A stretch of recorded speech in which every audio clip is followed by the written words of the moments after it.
अस्सलाम वालेकुम व रहमतुल्लाहि व बरकातुहू। आप सभी का बहुत बहुत स्वागत है हमारे चैनल नूर ए हिदायत में। मैं आपका दोस्त हूं और आज हम एक बहुत ही ख़ास सफ़र पर निकलने वाले हैं। एक ऐसा सफ़र जो हमारे दिल को सुकून देगा और हमारी रूह को शांति प्रदान करेगा। ये सफ़र है कुरान की दुनिया में गहराई से जाने का, जहां हर शब्द में हिकमत छुपी है और हर आयत में रहनुमाई मिलती है।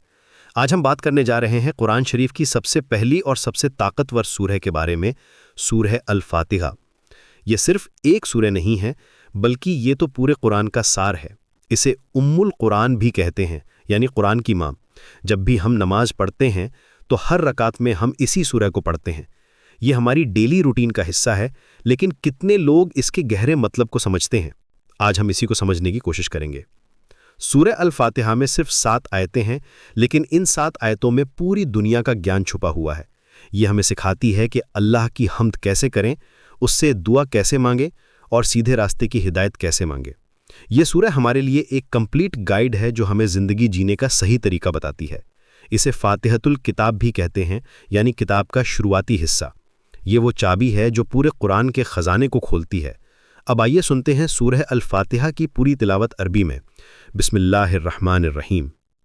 अल्हम्दुलिल्लाहि रब्बिल आलमीन, अर्रहमानिर्रहीम, मालिक यौमिद्दीन, इय्याका नअबुदु व इय्याका नस्तईन, इहदिनस सिरातल मुस्तकीम, सिरातल लज़ीना अनअमता अलैहिम, गैरिल मग़ज़ूबि अलैहिम वलद्दालीन, आमीन।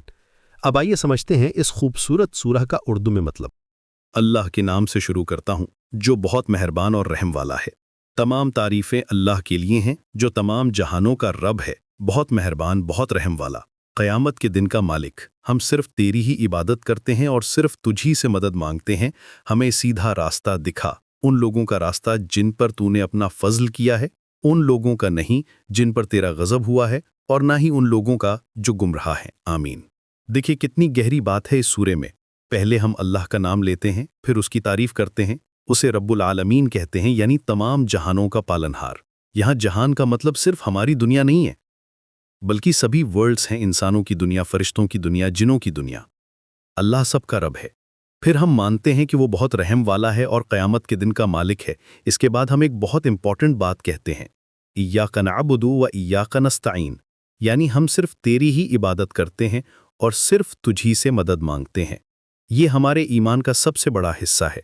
हम किसी और की पूजा नहीं करते, सिर्फ अल्लाह की। ये तौहीद का सबसे क्लियर स्टेटमेंट है। हम न तो किसी इंसान के आगे झुकते हैं, न किसी चीज़ को अल्लाह के बराबर मानते हैं। फिर हम दुआ करते हैं, इहदिनस सिरातल मुस्तकीम, हमें सीधा रास्ता दिखा। ये रास्ता कौन सा है?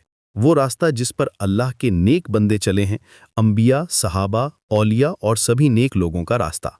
ये वो पाथ है जो हमें दुनिया और आखिरत दोनों में कामयाबी दिलाता है। ये रास्ता बैलेंस का है, न तो एक्सट्रीम पर जाना है, न ही लापरवाही करनी है। और हम ये भी कहते हैं कि हमें उन लोगों का रास्ता नहीं चाहिए जिन पर अल्लाह का गुस्सा हुआ है या जो गुमराह हो गए हैं। ये हमारी प्रोटेक्शन की दुआ है। हम चाहते हैं कि अल्लाह हमें गलत रास्तों से बचाए और सही डायरेक्शन में रखे। सूरह अल-फातिहा को पढ़ना सिर्फ एक रिचुअल नहीं है, बल्कि ये हमारे दिल की आवाज़ है। जब हम इसे समझ कर पढ़ते हैं तो हमारा कनेक्शन अल्लाह से और भी मजबूत हो जाता है। ये हमारी डेली लाइफ में बहुत पॉजिटिव चेंजेस लाती है। हमारा पर्सपेक्टिव बदल जाता है, हमारी प्रायोरिटीज़ क्लियर हो जाती हैं। इस सूरह में शुक्रगुजारी है, विनम्रता है और सबसे बढ़कर अल्लाह से गाइडेंस मांगने की दुआएं हैं। हर मुसलमान को इस सूरह को न सिर्फ याद करना चाहिए, बल्कि इसके मतलब को भी समझना चाहिए। जब हम इसे फीलिंग के साथ पढ़ते हैं तो ये हमारी नमाज को और भी मीनिंगफुल बना देती है। दोस्तों, अगर आपको ये वीडियो पसंद आया है और आप चाहते हैं कि हम ऐसी और भी वीडियोज़ बनाते रहें, तो प्लीज़ हमारे चैनल नूर ए हिदायत को सब्सक्राइब करना ना भूलें। बेल आइकन भी दबा दें ताकि आपको हमारी नई वीडियोज़ की नोटिफिकेशन मिलती रहे। हमारा मकसद ये है कि हम सभी मिलकर इस्लाम की खूबसूरत टीचिंग्स को समझें और अपनी ज़िंदगी में अप्लाई करें। आपके कमेंट्स और सजेशंस हमारे लिए बहुत वैल्यूबल हैं। आप बताइए कि आपको कौन सी सूरह के बारे में जानना है। अल्लाह हम सभी को सीधे रास्ते पर चलने की तौफीक दे। आमीन। अस्सलामु अलैकुम व रहमतुल्लाहि व बरकातुहू।